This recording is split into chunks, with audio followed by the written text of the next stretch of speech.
order. All right. So if you are afraid to be recorded, either turn off your camera or change your name to a fake name so that no one will know you're here. All right. And what I'm going to do is I'm going to mute you all so that we get a good recording. But if you need to ask a question, you will be able to unmute yourself. So this is not a hard mute where it's like, we're muted and she won't let us unmute. No, no, no. I'm going to allow you to unmute. So I'm going to go to my presentation and I'm going to make it really big so we can all see it. And then I'm going to start. All right. Um, I'm calling this Running Powerful Petitions. It's a course I built back in 2019, and very few things have really changed.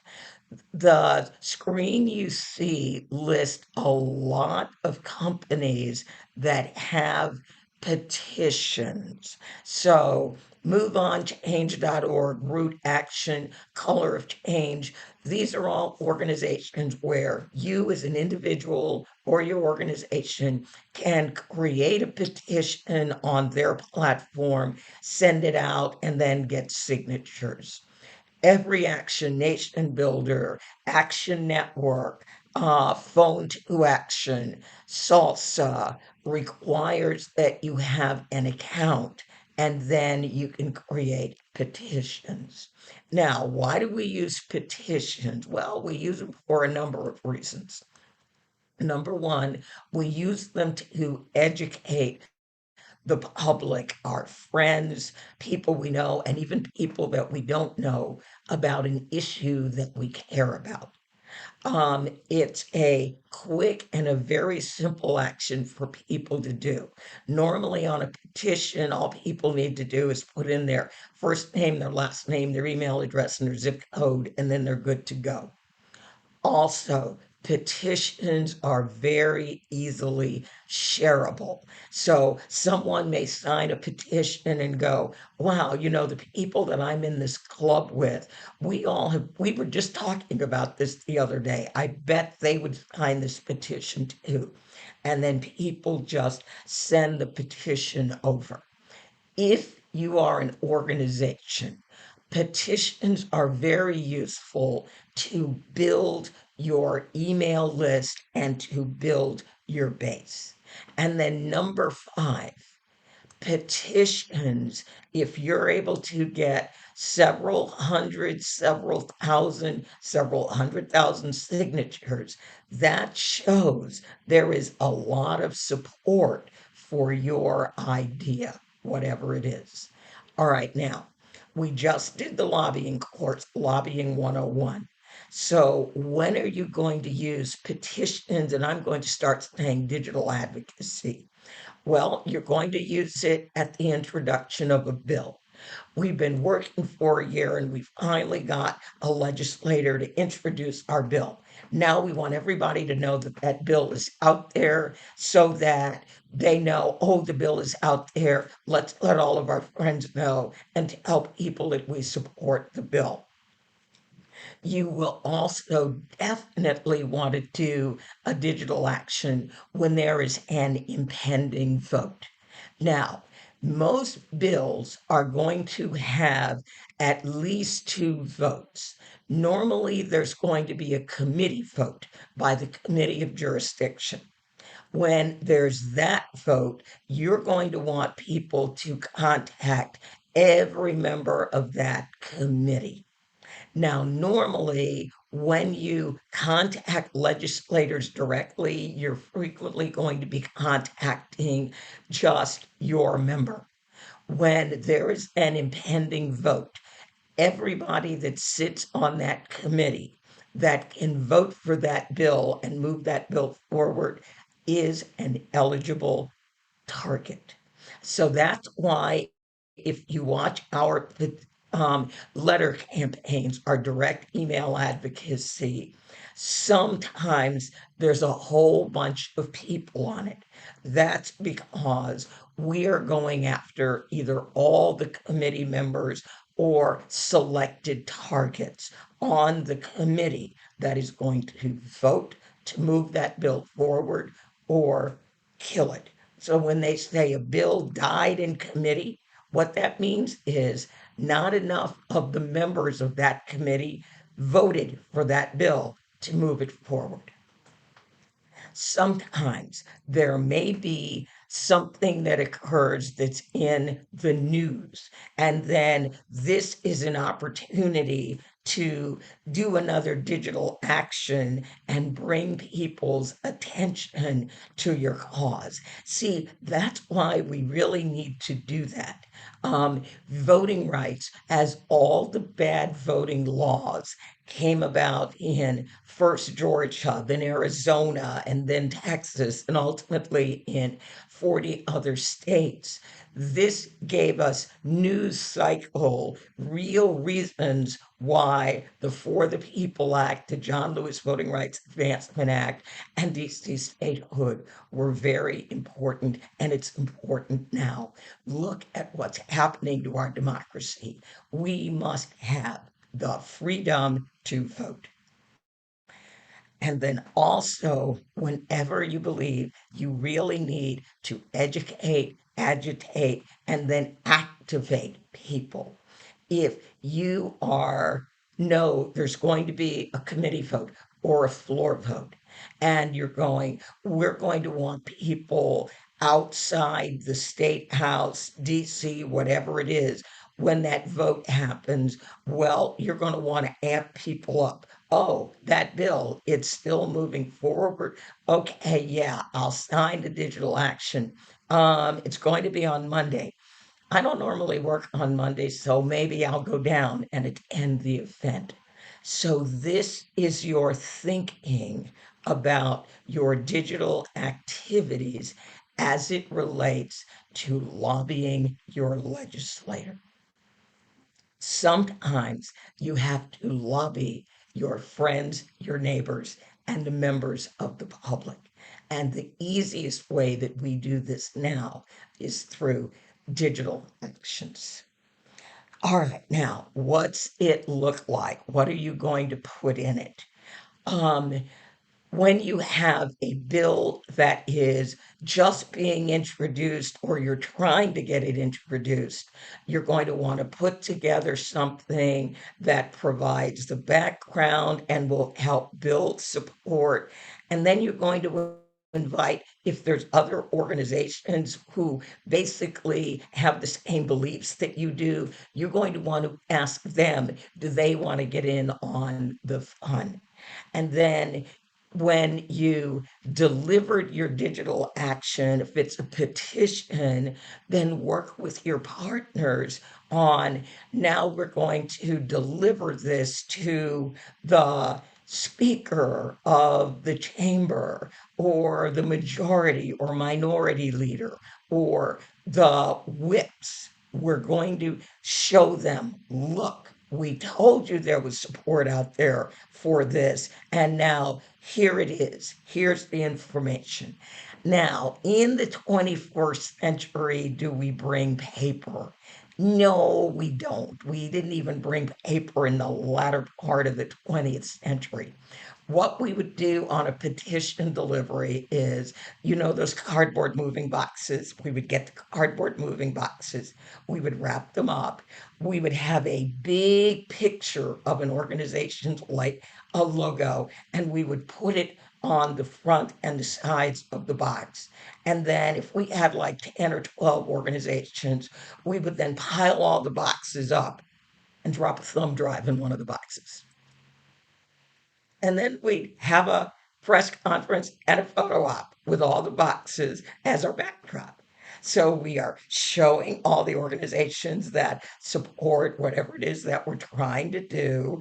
We explain to the public again why this is important. And then normally on camera, we hand one of the boxes, generally the box with the thumb drive, but I've been in deliveries where people couldn't figure out where they put the thumb drives. So we just gave them a box, that's good enough.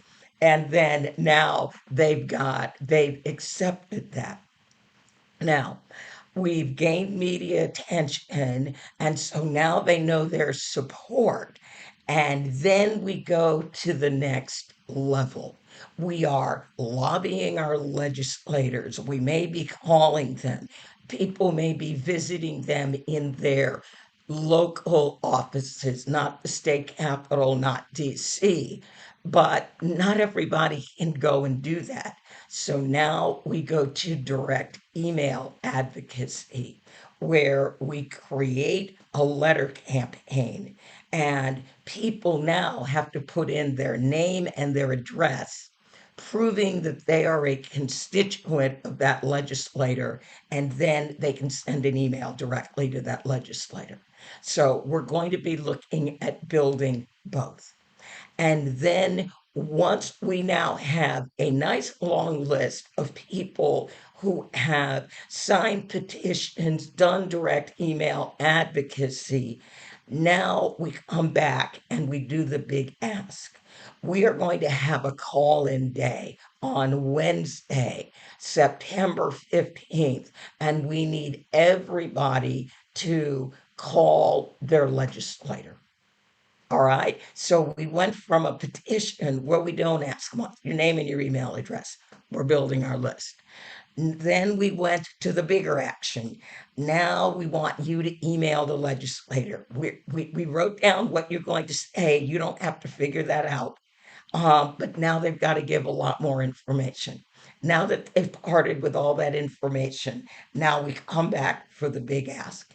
They're going to be voting the week of September 15th, and we need to do a national call in day so that everybody from around the country, if it's federal, or around the state, if it's state, calls in and voices their support or their opposition. All right, now, um, building these things, we're going to start with the petition because it's easier and has less parts. So when we are constructing a petition, number one, the title should be self explanatory. Don't get so clever that people can't figure out what on earth you're talking about. Your petition title should be very, very self explanatory. Support lower prescription drug prices. Okay, in theory, I could go with that. And then who are you asking to do this? And it becomes very important for you as the lobbying organization lobbyist to know who has the ability to give us what we want, because that is who we're going to be petitioning. It isn't always Congress. Sometimes it is. Sometimes it's corporation. We want them to do something, or maybe we don't want them to do something. And then we always have to tell people why this is important. Because while we know, everybody else may be a little fuzzy on why it's important. And again, remember, if we are pushing for change on something that's big, there are people on the other side pushing to keep that thing from changing. So people may have heard very conflicting stories and they're not exactly certain which one is right. So you're explaining why this is important. And then, sign the petition, a short, easily understood ask. What am I supposed to do? Sign the petition, tell your rep, blank, blank, blank, vote yes for lower prescription drug prices. Oh, okay. I know what I'm supposed to tell my rep. That sounds good. Let me read the details to make sure it's what I think it is. Yeah, it is. I'm willing to do this action. Now, there are two main types of online advocacy, and it's very important that you know and understand the difference. Number one, the easy, the low hanging fruit, a petition. It's going to collect a name, an email address, and a zip code. Petitions don't go anywhere. All right. All they're used for is racking up numbers to show support, but they don't go anywhere. Basically, you're collecting names and email addresses. So if you want a legislator or a legislative body to know how much support there is and you used a petition, you're going to have to go tell them, hey, we got 89,000 people to sign this petition to lower prescription drug prices. Here's the thumb drive that's got all the signatures on it. Now, the bigger one, the one that's harder to get people to take action because you're asking for a lot more information, is the letter campaign or the direct email advocacy. I am emailing the legislator. The services that allow people to contact their legislator want to make certain that the people who are reaching out are indeed their constituents. So they require the name, your complete address, and they also want your phone number. And that letter campaign or email advocacy goes directly into that legislator's email box. And then what their staff does is they count the number of emails that they got that were for or against a particular issue. And they sit there and they literally keep a tally. Now, in Congress, if it's anything other than voting, in Congress, once they get 10 emails in support or opposition of something, they begin paying attention. At the state level, normally the number is 3 to 5. Once they get 3 to 5 emails about something, they really start paying attention. Do they care if it's a form email and they all say the same thing? No, they don't. They're counting how many people bothered to put in their name, their address, and phone number to support the issue. They are not going, well, we got 2,500 emails and 2,490 were exactly the same. That's not what they're doing. They are counting the number of people who took the time to say, this is important to me. We want you to do X. All right, and I got more people coming in now. Petition formats. There are third-party petitions. I'm not going to cover those today. Move on Roots Action Change.org, Color of Change. And the reason I'm not covering third-party petitions are realistically, you shouldn't use them. Why? Because you do all the work and they get all the benefit. You don't get the names of any of the people who signed your petition. So why are you doing all that work for somebody else who's then going to be asking all the people you brought on board with your petition for donations for them, not you? So I normally tell people stay away from these things unless you're a big organization and you have a deal with them where you get the names back. All right. I am not a big enough organization to make a deal with them and get the names back. So I stay away from that. What we're really going to be looking at today are self hosted petitions and direct email action. Now, the products Action Network, free, loving that. Nation Builder, Republicans use it and it's expensive, but it is self-hosted. Salsa, it exists. Every once in a while, I see salsa petitions, every action. Some really big national organizations who use the voter file, NGP van in every action. Either NGP Van owns every action or every action owns NGP Van. I've lost count of who owns who. But normally they come in the same box. And then there's one called New Mode from Canada and Phone to Action, which cost a fortune. Now, oh, and then there's another one, Policy Engage with Ignite Advocacy. I thought Phone to Action was expensive. It's like I hadn't seen expensive until I saw Policy Engaged. Now, for direct email action, Action Network, that's still free. And then we can help you with New Mode, not recommending it, or Ignite Advocacy. That's the big one that I recommend. And then phone action. We want to reach out and call the legislators. Phone to action, New Mode, and what's brand new for us is Ignite Advocacy. Now, who uses petitions? Basically, everybody. Big national organizations, state based organizations, nonprofits like me, labor unions do petitions. You don't see them that often, but they do them. And even individuals and small groups.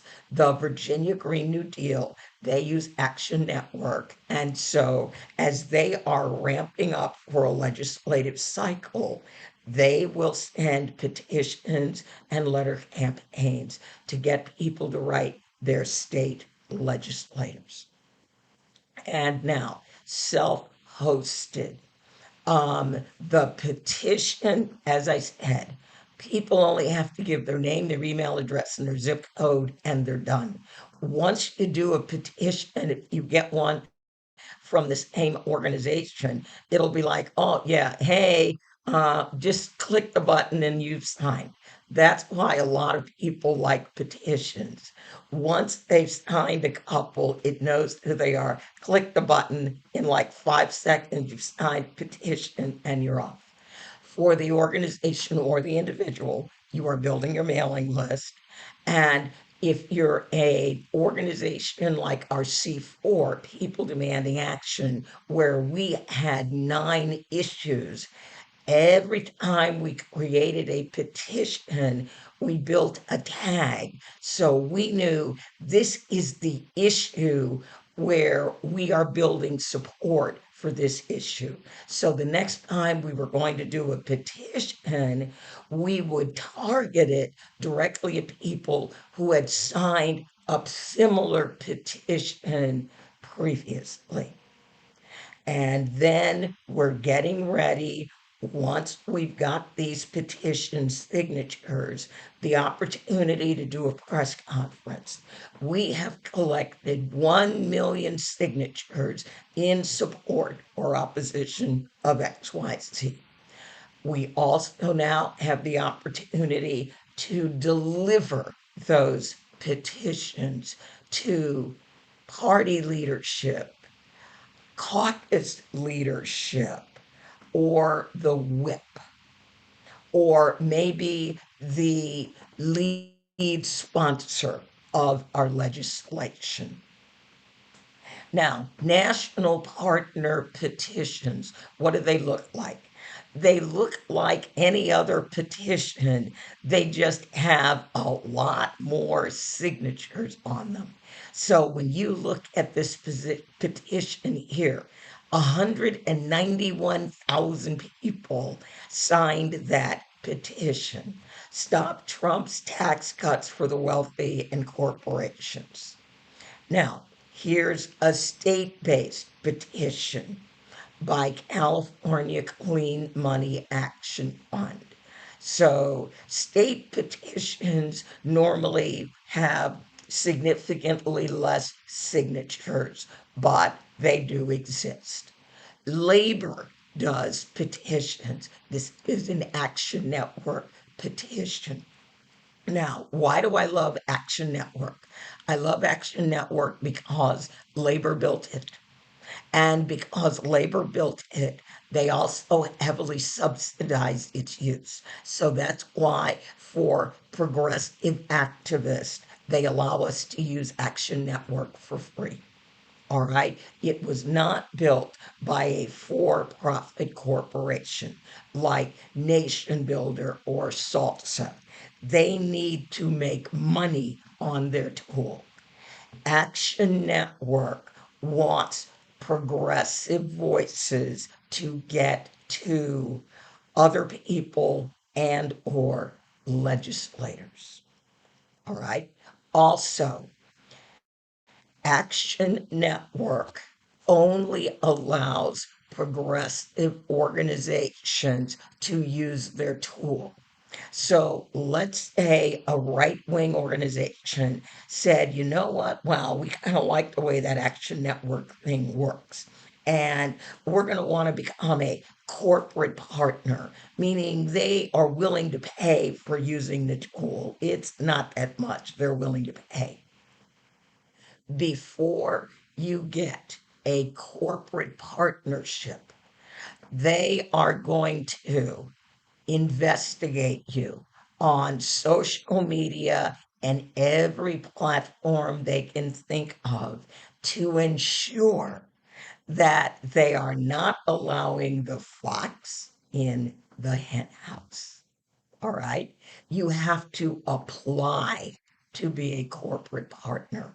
They don't just let you throw some money at them and, okay, now I'm a partner. So, for groups that work with me, if they want to be a corporate partner, and that starts at $10 a month. All right. Remember, you can operate for free. You want to be a corporate partner. $10 a month is your entree fee. I will introduce you to Action Network, and that kind of speeds up the process. Because if I say, hey, they're working with me, they're like, yeah, okay, they're probably all right. They're still going to check you out, but they're going to do it faster and they're not going to be digging quite as deep. And then nonprofit. Social Security Works is a nonprofit. And here's another petition that's got quite a few signatures on it. It's got 62,000 signatures. And I want you to notice down here at the bottom right, you may receive updates from Social Security Works, American Family Voices, Campaign for America's Future, CPD Action, Credo Action, Daily Kos, Democracy for America, the other 98%. This is what we would call a partner petition. I was trying to move that and I grabbed the slide instead. So if you are working with several other organizations in your coalition and they don't have Action Network or they don't know how to use it, but they'd be willing to send your petition to the folks on their email list. You could build a sponsored petition and then you share the email list. They find out these are all the people from my organization that signed. And if they get 500 people to sign the petition, they would get 250, literally half the number of signers, new names that weren't already on their email list. So, this is also how nonprofits grow their mailing list. So again, as we up the engagement ladder, we can have a petition delivery event or we can have a direct email action where people are going to have to put in a lot more information and or we can have phone call actions, and or we can do Twitter storms and Twitter actions. So this is all the advocacy, the digital advocacy that is going on while we are lobbying to move our bill forward, either at the federal level or at the state level. All right, now, direct email actions. These are harder to do because they're more sophisticated. So, Action Network allows you to do, I call them thank and spank emails. What's that? Well, if you are properly doing your lobby research, you know these are all the people that are currently on the bill. That's group A. And then there's a group B. These are all the people who are not on the bill. And then there may be a group C. These are all the people who should be on the bill, but they aren't on that bill yet. With Action Network on one action, you can send 3 letters. You can thank all the legislators who are initial and currently co-sponsors of the bill. You can send another letter to people where you're like, look, you know, hey, you should really be on this bill supporting democracy, blah, blah, blah, blah, blah, blah. And then there could be a third letter, a little more subtle, to people who maybe co sponsored a previous version of the bill or co sponsored other similar bills who are not on your bill yet. So normally, when I do these direct email actions in Action Network or Ignite Advocacy, I normally do them as thank and spank. There's at least 2 actions. With Action Network, the cleverest I've ever been, I had 11 separate letters. So when people filled out their name and address and it looked up their legislator, it knew based on how I had structured the advocacy alert who was supposed to get what email. The other thing with Action Network, most people don't, but you can allow people to either edit the email language that you give them, or B, and I don't recommend this one at all, although every once in a while I see it, when it is people are writing a letter to a board or something, people allow a blank letter and then you have to compose the entire letter. Normally, that is an action where the fewest number of people are going to take part in that because people are just not comfortable putting something down in writing to an elected official. They go, I really don't know enough about it. And these are very, very complex to set up. All right, now, rather than walking you through a bunch of these things, we're going to actually take some questions and then build one. Like, ooh. All right, all right. So I'm going to stop sharing and I'm going to give you all an opportunity. You can unmute yourself and ask a question, and then we're going to actually look at the tools. Any questions? I have a question, Andrea. Um, if I want to bring a piece of legislation that I know is in a state senator's drawer and it's been assigned to a legislator, can I, is that a good time to start a petition again? This was originally a change.org petition, but now I learned from 101 how many more partners to bring in. Like that was such an amazing course. But so this would be the time right now. Now is the time to really ramp up support. And what you're looking for now, you can do this one of two ways. You can have everybody's direct email advocacy go to this one legislator and say, we presented this bill to you, we need you to introduce it. The other option is to go to all the other legislators and say, we need you to be our champion on da da da da da da da da. Will you step up? Which should be a little bit embarrassing to the guy sitting there with the bill in his desk. He's probably going to call and go, wait a minute, I have that bill. I was going to introduce it. It's like, yeah, and I was going to be, 70 years old. So, So, okay, so here's a little hook in my question, and I don't want to take any more time, but just a little bit more. I think we got this bill into his office before I understood the process enough about writing legislation, because it came from a change.org petition. So it's about healthcare legislation. And yes. so I know now from 101, I need to bring in partners to affect the legislation. So do I do that through the petition as well, or is that a one-on-one? Um, you might try to do a one-on-one that might be faster, could be, and then find out rapidly how many would be willing to do either their own separate petition or join you in a joint petition.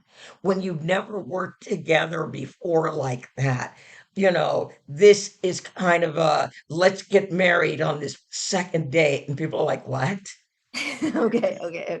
Okay. Thank you. Some people are up for it and they're like, Right. yeah, what? Okay, great. So it's like, so basically you can change legislation all the way along in the process. You can add Yes, amendments to legislation. yes. It hasn't been introduced. Okay, perfect. Thank you. Yeah. So let them look at what you've got, and they may say it's good, but you know what? We really need to add the dinga and the dinga and the dinga. So now maybe you take this new bill and you go shopping for a real champion, someone who doesn't believe the appropriate place for a good piece of legislation is in their desk drawer. Okay, got it. Yes, Thank it's you. like me as legislator, I have the privilege, the honor, and the responsibility of introducing legislation. And this character fell down on the job. Daquan, Thanks so much, Andrea. Daquan Love with the Virginia NAACP. At the Virginia General Assembly, many of the challenges that we have as it relates to the online petition advocacy is that, for example, when our bills are in a particular committee and we try to do petitions, what I have tried to do is to just create those custom petitions. We use every action and we only target the specific ones. We put them in manually as opposed to putting in the zip code, because obviously it will divert to people who my senator or my delegate may not necessarily be on that specific committee. I was curious to know, because I've heard some various perspectives on this, what's the best way to go about that? Because that's really a piece, that's those committee, the committee meeting advocacy is really important to our work.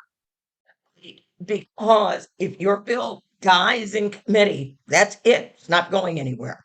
Again, look at Action Network. It's free, and Action Network is designed for you to say, all right, here are all the members of the committee, and then this bill, everybody who signs this petition, they are sending this email to every member that is on this list.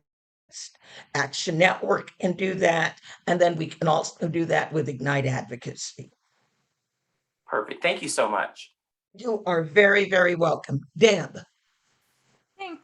I just have a quick question. Is there a recommended minimum number of petition signers to go to for a key delivery to a legislator? Do you like how I many? I would never ever show up at a federal level with less than 100. Normally, when I deliver federal petitions, even when it's really obscure legislation like the people's budget, and I'm talking seriously obscure, we would normally make a delivery once we hit 2,000 signatures. Then we would go to the office that had sponsored the people's budget. So we were able to take that bill from, normally they would get 75 votes to a record 108 votes. And again, remember the people's budget, that is a true lefty budget. We were out there. We were ending the war. We were doing all kinds of things. We were setting up for Medicare for all. And we got 108 people to vote for it. I last chaired it in 2019. Once the Dems became the majority, they stopped introducing the people's budget. Thank you. What about on the state level? Is there, On the state level, I would say 100. okay, thank you. Yeah, you've got a much lower threshold at the state level. All right, let's see, Jeff. Yeah, so you mentioned that for email campaigns, it was a critical or mandatory to have a phone number. So I was wondering if you could say some more about that. And second question has to do with the thresholds you said for emails for people to start paying attention seemed amazingly low to me, and that's great to hear that, but I'd like you to say some more about that. All right. Now, federal legislators require phone numbers. State legislators do not. So if you go to any federal legislator's webpage where there is an opportunity to contact the legislator, they require name, address, and phone number. So since that is what their software requires, when we send letters in to their software, we have to fill each one of those required fields. Now, Does if you that make lead up to a a lot phone less? number, does it know? No. Yeah, I have a phone number that I never answer, and I usually put that on there because I don't want to get calls from them. But that must discourage a lot of people from filling out those forms, I would think. It does. Yes, it really does. So that is why you may have a petition where 2,500 people happily gave you their name, their email, and their zip code, and then basically the same language. You're going, and we only got 500 people to take action. That higher lift of information. Yes. And again, as I said, with voting being the exception because there are 200 national groups fighting for voting rights in the federal level. So on voting rights, that number is now really, really high. You better be up in the tens of thousands to get them to notice anything on voting rights. But most other things, the more obscure, the lower your ceiling. So we have a bill, the Emergency Room Hero and Patient Safety Act. It was introduced by a Republican. It's a bipartisan bill, but it never had more than 8 sponsors. If people got 10 letters about that, they would pay attention. What the heck is this bill? I never heard of this. That would get their attention. So it all depends how much have they heard of the bill. If they've heard a lot, your ceiling is a lot higher. If they've heard almost nothing, then you are educating them. All right, are Thank we you. good? I All have right, yeah, the Voting Rights Act, if you live, yes. or actually for anything, but particularly the Voting Rights Act, if you live in DC, is it worth your while calling or signing? Because Eleanor Holmes Norton is going to support this thing. Right, right. If you live in DC, the reason why you're signing these petitions is important is you run up the numbers. Yes, Okay, that's that what I that wondered. So yeah, I can that sign literally is like what you're that doing. to run Yeah, up numbers. Okay. you're running up the numbers. Yep. Jesse. Hi, Andrea. So I work with a group called Climate Change Makers, and part of our theory of change is that personalized messages to our legislators can be more effective than form letters. And so I wonder if you could talk a little bit more about. I'm very interested to hear, about your experience and about why it is you say that then numbers matter more than message. Right, right. Again, we have been able to prove over the years because all of the large organizations do form letters. None of us ever encourage our people to write an individual letter because we know it doesn't matter. They don't read it anyway. What they're doing is they're looking at the title and they might glance at the first paragraph to make sure it is what they think it is, and then they're going to hit the tally button. They don't read this stuff. Now, when you go in and see them in person and you have your letter and you are walking them through it, that is normally the legislator that is in charge of that type of legislation. They are not people answering the phone and reading the email. And unless it is a work of art, it is incredibly doubtful that they would ever print off one of those letters or forward it to the staffer that is in charge. I mean, I've been in the offices where a lot of things are coming in and the staffer will come out and they may say, um, we're getting a lot of calls because like everybody is on the phone. How are the calls running? Well, we're getting 90% of the calls for and 5% of the calls against, or it might be vice versa. And we're also getting emails too. How are the emails running? They're not reading.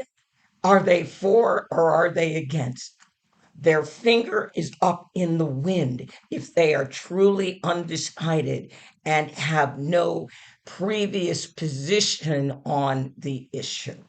You rack those numbers up high enough, and these are all their constituents, they're going to consider switching over to your side because the wind is blowing really hard that way. Yeah. So backbone is not one of the big things you see a lot in federal legislators. They can be swayed. All right. Thank you. Now, yes. Jeff, is that an old hand or a new one? No, it's a new one. So following on that question from Jesse and your response, it made me wonder, so the email forms that let you put in your own copy, are they tallying how many people put in their own copy, or is that mainly to make we who are filling out those forms feel like we're having our own personal say? That is your again. Letters going to legislators are very different than letters going to agencies. All right, agencies are reading what you're saying. Legislators are not. They are tallying. It's a totally different emotion. The legislators did not say, we would like you to let us know how you feel about this and why. The agencies will say this is a public comment period. Right. It's very different. It's Got very, it. very different. All right, now let's look at some things. All right, let's see, where am I going? Oops. Okay, let me get to the right window. All right, and I'm there. Okay, got that window up.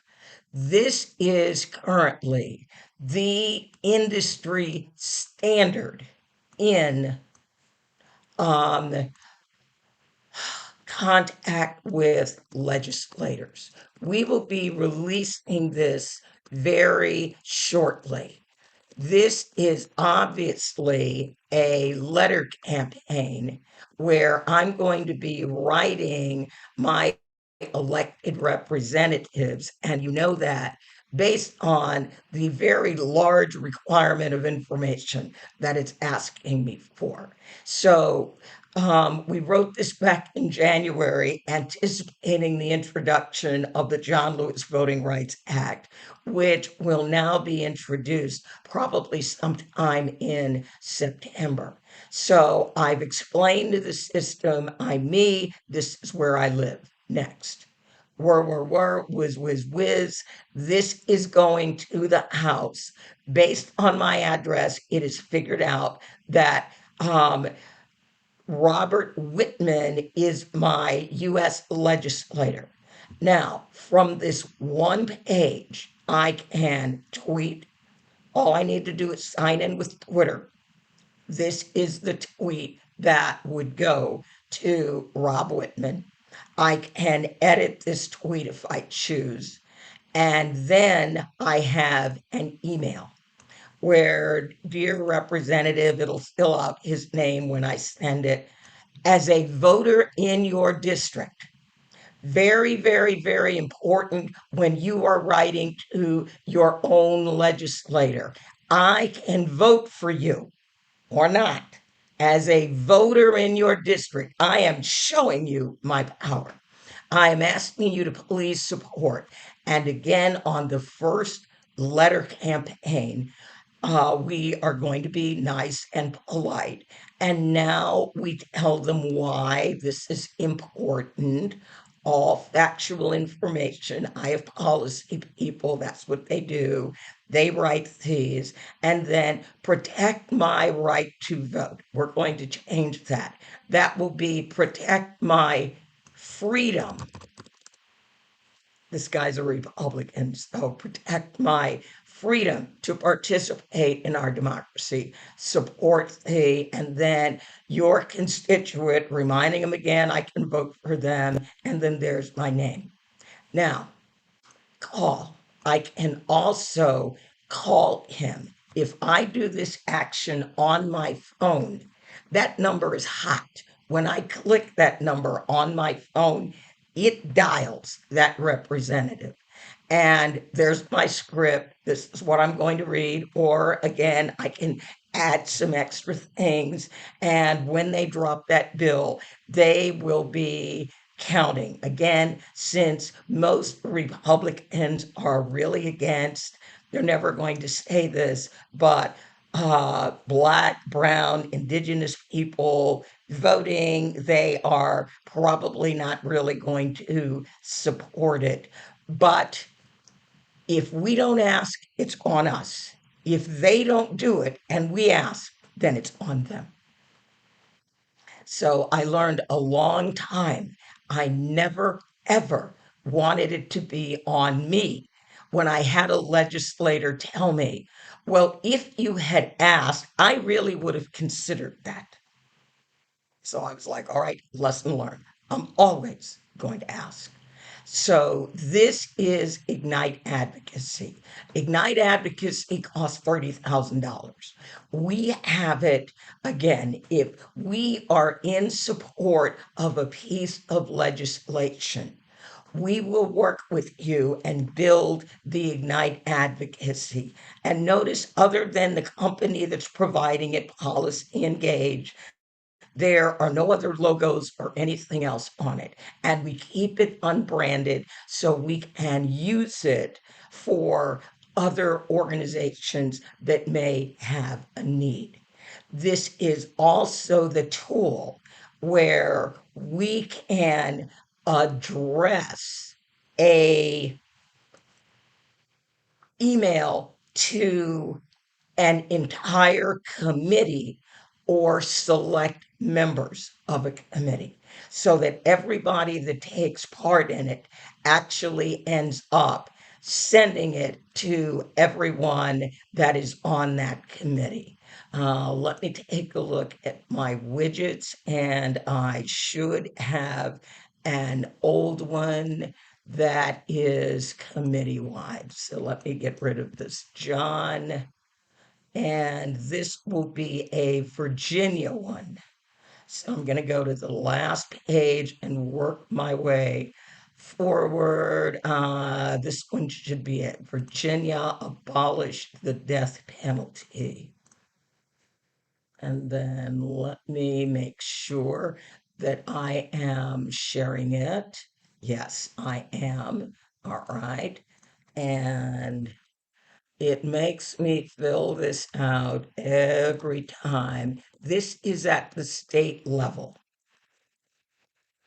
I spelled the name of my city wrong. It doesn't really know the difference. All right. And have to move that window. The state is Virginia. Now, the state is important. And next. Oops, that was not the one I thought it was. All right, so the one I was hoping for had a whole collection of legislators that would have shown up. So it's not abolish the death penalty. It's an early one. Oh, all right. Sorry, I know that's not it. It's this one. Duh. Voting rights. It's the constitutional amendment. All right, you're going to have to watch me fill it out one more time, and then I'm not ever doing this again. But I want you to see this. You'll like it.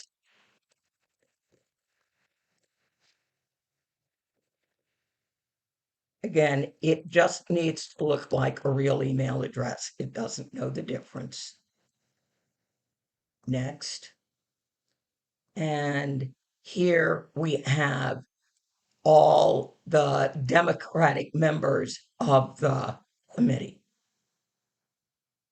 And then for making a phone call, all of the committee members and the lead sponsor who was not on that committee is included. All right. These are really, really attractive. People like good looking. It's just the way we are. So if something looks really, really good, people are very, very likely to do the action. Action Network is very, very, very, very powerful. It is not as pretty. All right, so what I'm going to do now is we're going to look at Action Network. And yep, I've got Action Network.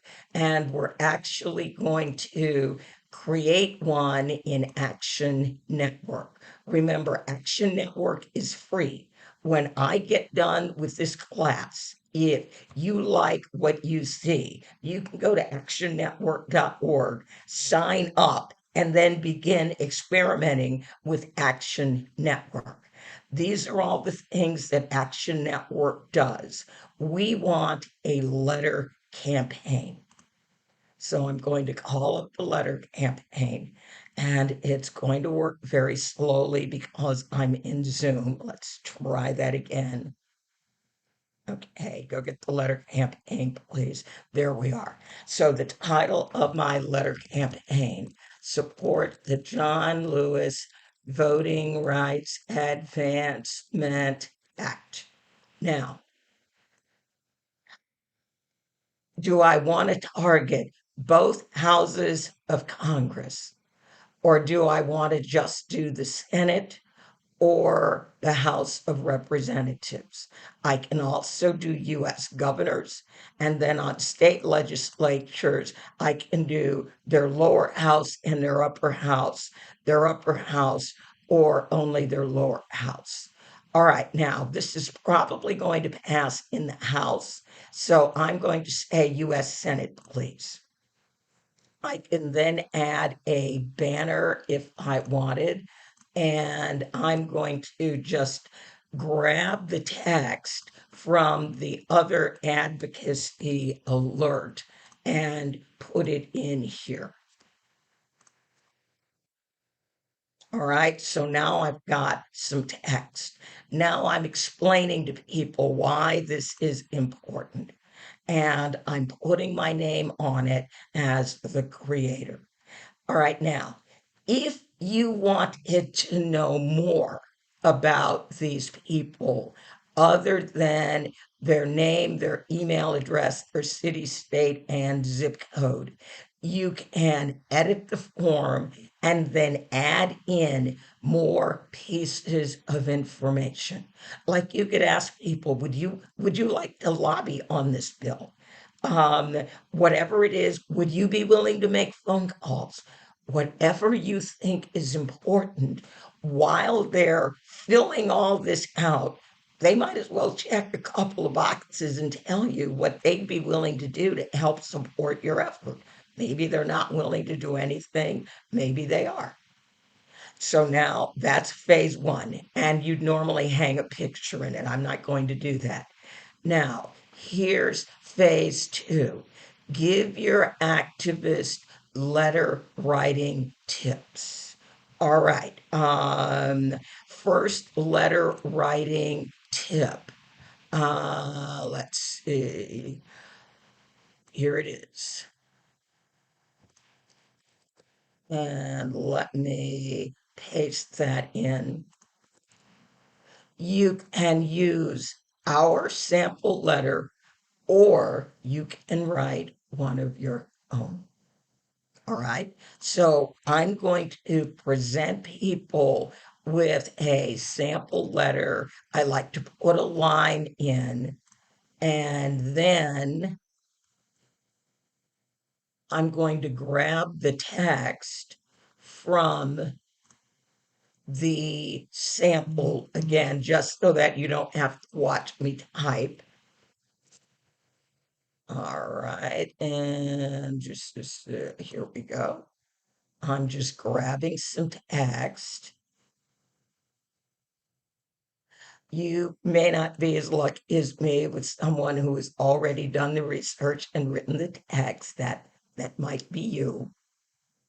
All right, and let's see. We've got this, and I've got some text. Ah, I like this. This is very, very nice. All righty. Now, here's the letter. Thank you for being a co-sponsor of the John Lewis Voting Rights Advancement Act last year. This is obviously going to be one of those thank and spank letters. So up here, when I am describing what this letter is, I'm going to need to say a little bit more. So I'm going to go right here and say, this letter is to previous co-sponsors of the John Lewis Voting Rights Advancement Act. And then I'm going to make this whole thing in bold. All right. So thank you, blah, blah, blah. And now select targets. So I've already indicated this is going to senators. I also know no Republicans supported this. So I'm going to say, give me the Democrats. Boom. There are all the Democrats. And I'm looking now, this is also normally where I would be looking at the GovTrack or some other tool to get who were the previous sponsors of the John Lewis Voting Rights Advancement Act. All right, so now I'm looking at GovTrack. H.R. 4 was the bill in the House in the 116th Congress. Well, I'm dealing with the Senate. And I'm also not willing to deal with 400 members. I'm willing to deal with about 50. So what I'm going to do is I'm going to go here in GovTrack. long list, and I'm going to say, show me the details of the bill. And that says in the Senate, the bill was S561. That's the one I care about because I'm thanking the previous co-sponsors. And there were 43 Democrats, 2 independents, and 1 Republican. The Republican was Lisa Murkowski. So I'm looking, 38 more. There's our Republican Lisa Murkowski. Kristen Sinema was on. And let's see if Manchin was on. Manchin was not a co-sponsor. Okay, now I know who to thank and who not to thank. So I'm going to go right here and go, bye, Joe. Thank you. Now, Hinkenlooper and John Ossoff just got elected this year. They weren't there in the previous Congress, so they get removed. And I'm looking. All right, yes, as a lobbyist, I know who was in and who wasn't. So now I want to see the independents. All right, so my independents are, let's go to Bernie Sanders. Bernie shows up as unaffiliated. So I've got to see if Bernie is one of the co-sponsors. He is. And then I need to see about Angus King. And Angus King is also a co-sponsor. So I'm going to go up here and Angus King is there. So now I'm good. And then I have one more person to add, Lisa Murkowski. And that is how I build my list. All right. So I have 48 targets. And now I always like people to see what the letter is without having to read the stuff off on the side. So now here's the letter.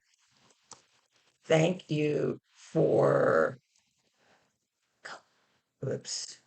Thank you for co-sponsoring the John Lewis Voting Rights Advancement Act. In the 116th Congress. All right, so I've got that. All right, and then I can do save and add a version. This is where this letter is to freshman senators who should support the John Lewis Voting Rights Advancement Act. You can use our letter or create one of your own. And now our targets are going to be John Ossoff, who wasn't there. Okay, let's see. Democrats. And so now these are the ones who weren't there. I'm going to have to go back because I realize Warnock is on that list, and Warnock wasn't in the 116th Congress. So it says I've got 100 senators, 49 of them were Democrats. These are the ones who were unaccounted for. All right. So now this would be my second letter. And my third letter will go to all Republicans who are, with the exception of Lisa Murkowski.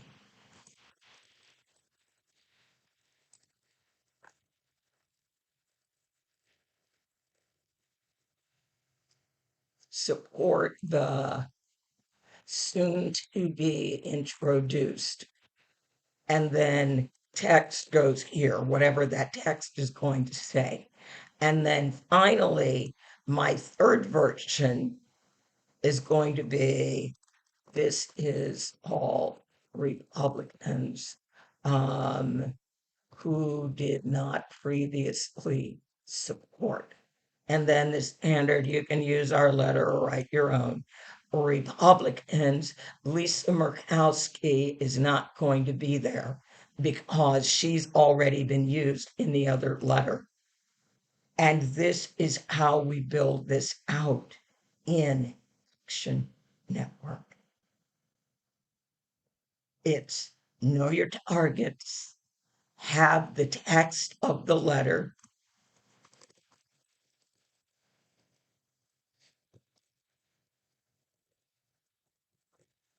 get real and get a life. um, my team will actually take care of all that and then save and go to the next step. So that was a 3-part Action Network letter that divides the Senate into previous co-sponsors. Thank you for doing it. Addresses the freshmen, well, and then there's Joe. And we asked them to co-sponsor the new version. And then all Republicans other than Lisa Murkowski, they are going to get a third letter. The most complex one I have ever done was 11 separate letters. So now, if you wanted to edit any of these letters, do I want to edit letter 1? Actually, I do, because I'm going to need to go and find Raphael Warnock and take him off this list since he was not in the 116th Congress. I will need to add him to the next letter. So I'm going to go up here and I'm going to go to letter version 2. Actually, let me save and go to the next step. Then I'm going to go to letter version 2. I'm going to go to the targets and I'm going to add Raphael Warnock. And that's how it's done. All right, is that cool or what? All right. Admittedly, my idea of what is cool probably is substantially different from most normal people, but you have to understand, as a lobbyist, this is what I did. This was my job. This was what I had to know how to do. And we have been very, very effective. Now I'm going to do the save and go to next step, save and go to next step. And then this is very important. Thank you for taking action. Please share this action with friends and family on social media. And then we would publish this action. So people have already taken action A, and now we are inviting them to take action B. Share this. You took action, share this with your family and friends on social media. And now here's the other thing that Action Network will do for you. Will it let me publish this? I think I should have been able to trick it. It automatically sets up a sample email. It also automatically sets up a sample Facebook page, a sample tweet, and then here's the sample email. You can go in and edit each one of these. But when people sign, There's going to be that, oh, share on social media, Facebook, Twitter, email, and you have pre-written what they're supposed to say. When it comes to legislation, people get very worried that they're going to say the wrong thing and somehow mess it up. We remove all those concerns. Now, they can edit it if they say, well, I know that if I add this and tell my friends that, they're going to be more likely to do it. That's fine. But we give them the basics. Now, here's the other thing that makes Action Network unique. There is no other product in the world right now that can do this. Sponsors. Any day now. You're not doing it? All right, there we go. Proportional. All righty. Add a sponsor. Woo. All righty, add a sponsor. Group name. People demanding action. That's our C4. By adding people demanding action, I'm going to get an invite from Center for Common Ground. Would you like to co-sponsor this action? And then any other group that had a group on Action Network. I merely need to know their name, and then I can add them as co-sponsors. So they don't have to learn how to build this. I already built it. I put in the time and the effort. All they have to do is take their individual link.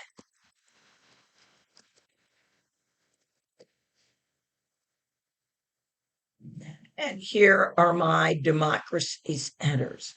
I can add all my democracy centers so they can send this action out to their individual list, which are different from my list. Now, do they need to have Action Network? Not really, all my folks. Well, actually, yes, they do need to have Action Network, and they need to have at least created a group. Even if they have an email list somewhere else, everyone who signs is going to go into their copy on Action Network, and they will gather all those signatures. And if someone gets 500 signatures, because I am doing a proportional share, who will probably, okay, this is a dud one. So, okay, nobody's going to see that. When if they get 500 signatures, then it's going to look across the list of all the sponsors and say, I owe them 250 names that are not on their list. And it will do that. I can't really do this with my democracy centers because they're all in different states and their lists are all for their particular areas. But national groups and statewide groups, this is what we do all the time. I'm going to stop the share here. All right. So, any other questions?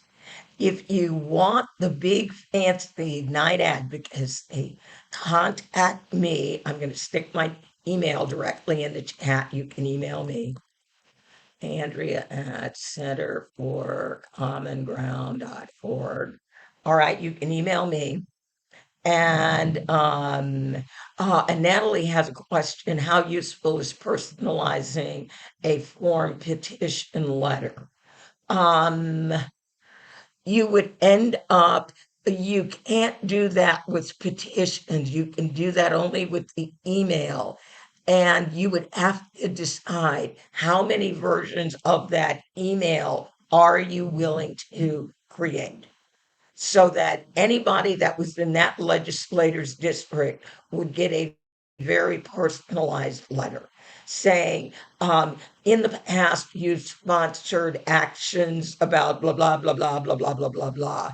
And you have shown incredible courage and leadership.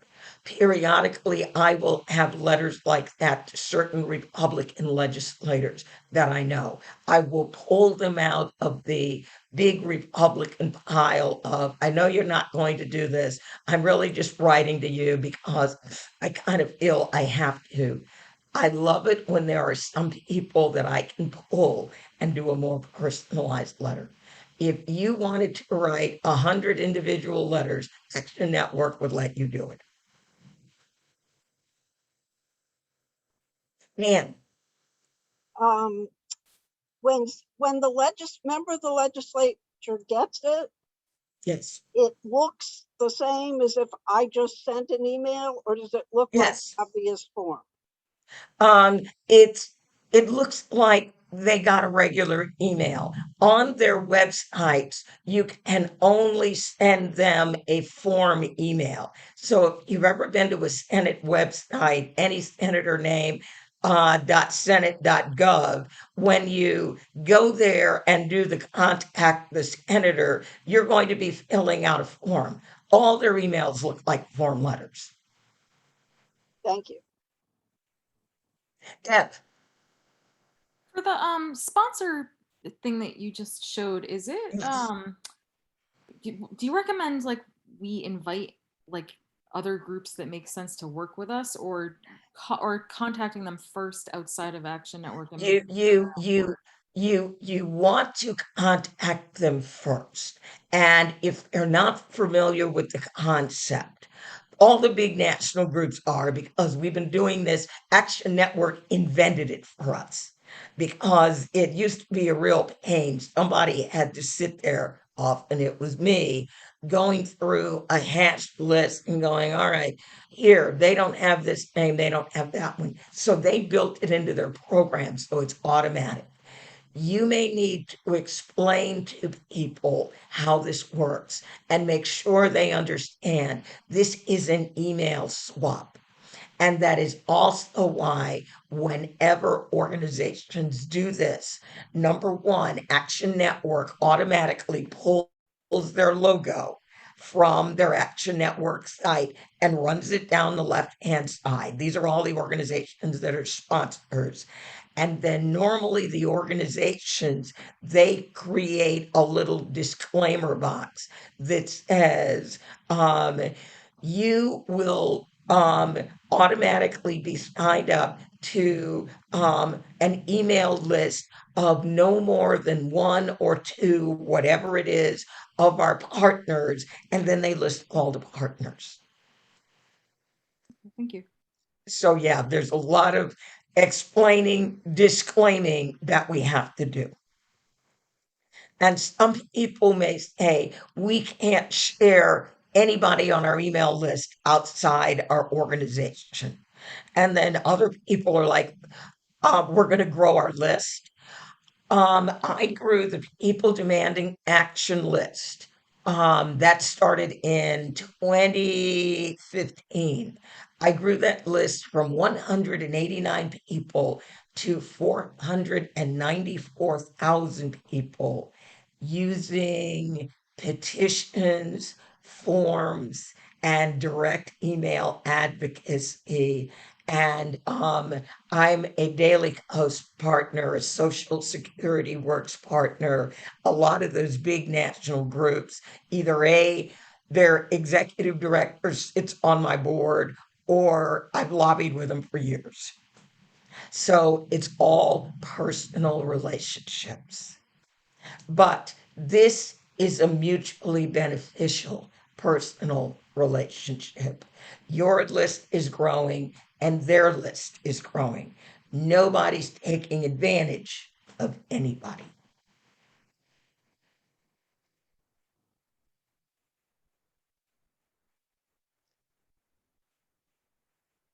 Oh, yeah, yeah, yeah.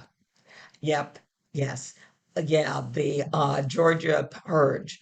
For those of you who are in Virginia, even if you are not in Virginia, We expect to be phoning about 5,000 Virginia voters who have been removed from Virginia's voter rolls. Virginia really doesn't quote purge voters. It takes about 9 years to get dumped off the Virginia voter rolls.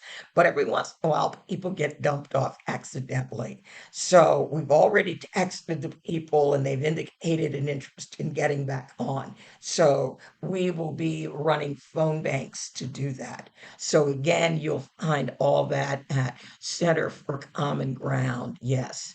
And we did some work with the Atlanta NAACP. We will be running a texting project reaching out to, I believe it was 118,000 voters that were purged. Yes. Yes. Yes. Yes. Any other questions? I mean, I really get into these webinars. Yeah, and I've And always got a if few. and all right, and then if you need assistance, do not hesitate to reach out to me, or I'm going to give you the email of our deputy policy director. Our deputy policy director is Josie at centerforcommonground.org. So Josie's moving this weekend, otherwise she would have joined us today. Yes, Jeff. Yeah, so I got a few questions. One, this is fantastic. It's kind of like a mini apprenticeship, which is kind of what it seems like when we could really use in order to master these tools. I mean, you're showing incredible fluency with it, and I imagine it'd be a long way before I would get to that point. Does Action Network, do they have like training materials also that, you know, we could work with their stuff and that would help bring us up to speed? Hang on. Action Network has a YouTube channel. Mhm. Okay, that's great. I got a couple of other questions. You know, before you were, when we were talking about different channels of reaching people, you know, petitions, emails, phone calls, Twitter. So I have a Twitter account, which I never use. I never check Twitter, but sometimes I We all wonder, have Twitter accounts that we don't use. yeah, should I be like sending Twitter messages even if I never read my Twitter feeds? Is that an important step? Is it more significant or something than some of these other things? Um, and social media varies wildly. And what I'm putting in the chat is the Action Network YouTube channel. You can go to their channel, go to videos, and they have a huge collection of videos. Okay, yeah, that sounds great. Yes. And Another, again, come to me with questions if you have questions. okay, one more sort of question, which is that I've noticed that a lot of politicians like Dianne Feinstein, for instance, you know, when you try to submit something, they make you go through this thing. You have to give your title. Okay, no big deal. But then you have to like categorize it in something. And, you know, Yes. frequently these things don't even have a classification that's remotely like it. You know, like voting rights is not one of the things that's covered anywhere that I can tell on Dianne Feinstein's list of issues that you're communicating about. What do And you think? What should we do with then? every legislator, there is not a uniform list of issues that the legislators use, and that is deliberate. You get as close as you can. So if there's something about government, you choose that. Even two senators within the same state are going to have different lists. And again, it's on their website. So everything that's on their website, Action Network has built something that will feed the requirements into that website. Okay, great. Yeah. Anne, is that a new question? No, I forgot. Right. Yeah. All right. Well, it is 5:30. Oh, Jesse, yes. I had one last question. So my day job is software development, And Ooh. as I'm watching, like you explain these tools, I'm wondering, it seems like there is potential for abuse of some of these technologies from groups, that like we've seen abuse of technologies from actors out of the US. And I imagine there are groups within the US that would be motivated to abuse technology as well. Is there talk within the lobbying community, which I'm not as connected to, which is why this question is for you. Is there talk? Is there concern about like the future of these technologies? Obviously, they make it much easier for lobbyists to do their job and organize people. But is there concern that we're going to start to see more widespread abuse of these technologies? One of the things that we were just talking about, that every legislator has a different item on their list. So that means you can't take a bot and have it fill something out for different legislators. You would need to literally pick a legislator where you could just keep feeding in a different letter over and over. And there has been no talk that I have heard regarding this, because number one, they would need to be on someone's list, or again, they could pick it up on social media and then get a hold of one of these alerts. But are they really going to change the letter every time? It would be, I mean, you can automate anything, but is it really worth it? Also, the websites will not allow rapid fire entry. So you can't just go ding, ding, ding, ding, ding, ding, ding, and send hundreds. It doesn't tolerate that. It's that a human would do one, and then they would stop, and then they would go away. So currently, no, I have not heard anyone say we're really concerned about possible abuse using Action Network. Um, People will periodically let us know that, oh, we need to get on the phones because the other side is really driving calls into Congress, opposing our legislation. So we need to make calls. But no, we haven't seen it yet, which doesn't mean we won't. Yeah, yeah. No, because they're great tools, and Yes. yeah, it seems like yeah, I'm happy they exist, and I hope we don't have to. I hope we don't have to live in a world in which we can't use these tools. So Right, right. Well, remember the adjustments we all had to make with Zoom because of Zoom bombing, right? When they originally conceived of Zoom, it was like, what do you mean people are going to be joining other people's meetings and like saying bad things or showing bad things? What? Who? And then sure enough, Zoom came out in 2015, 2020. Zoom bombing was a thing. Yeah. I may mention that to the folks at Action Network. I was one of their beta testers, so every once in a while I'll just write Brian or somebody and say, "Hey, I was asked this very, very interesting question. Have you folks really thought about that?" And normally he's willing to give me an honest answer. Well, I have certainly enjoyed spending time with all of you today. This was lovely.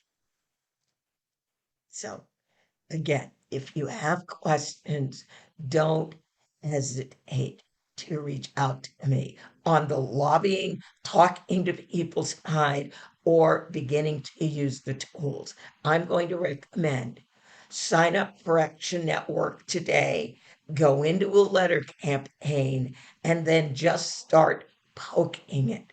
The sooner you try using it, the more you're going to remember because it will be fresh.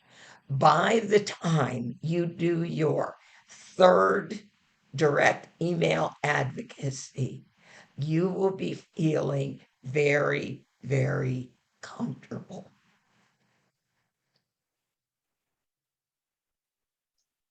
Then don't hesitate to send them to me and have me look at them and go, well, I like what you said.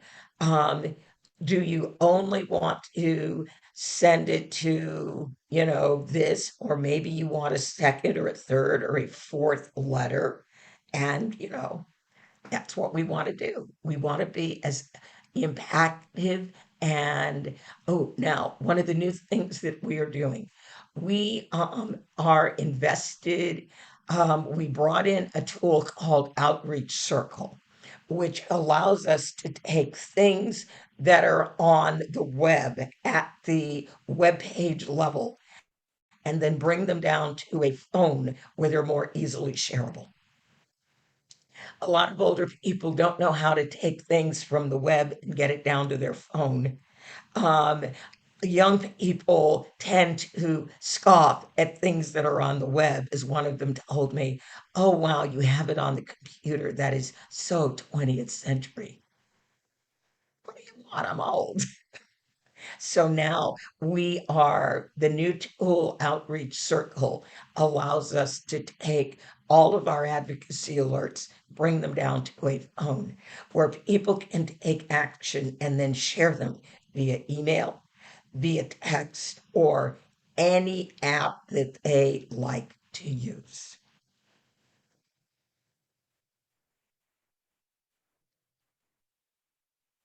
So, yeah. All right. Have a great Saturday. Take care. Go out, grab your own copy of Action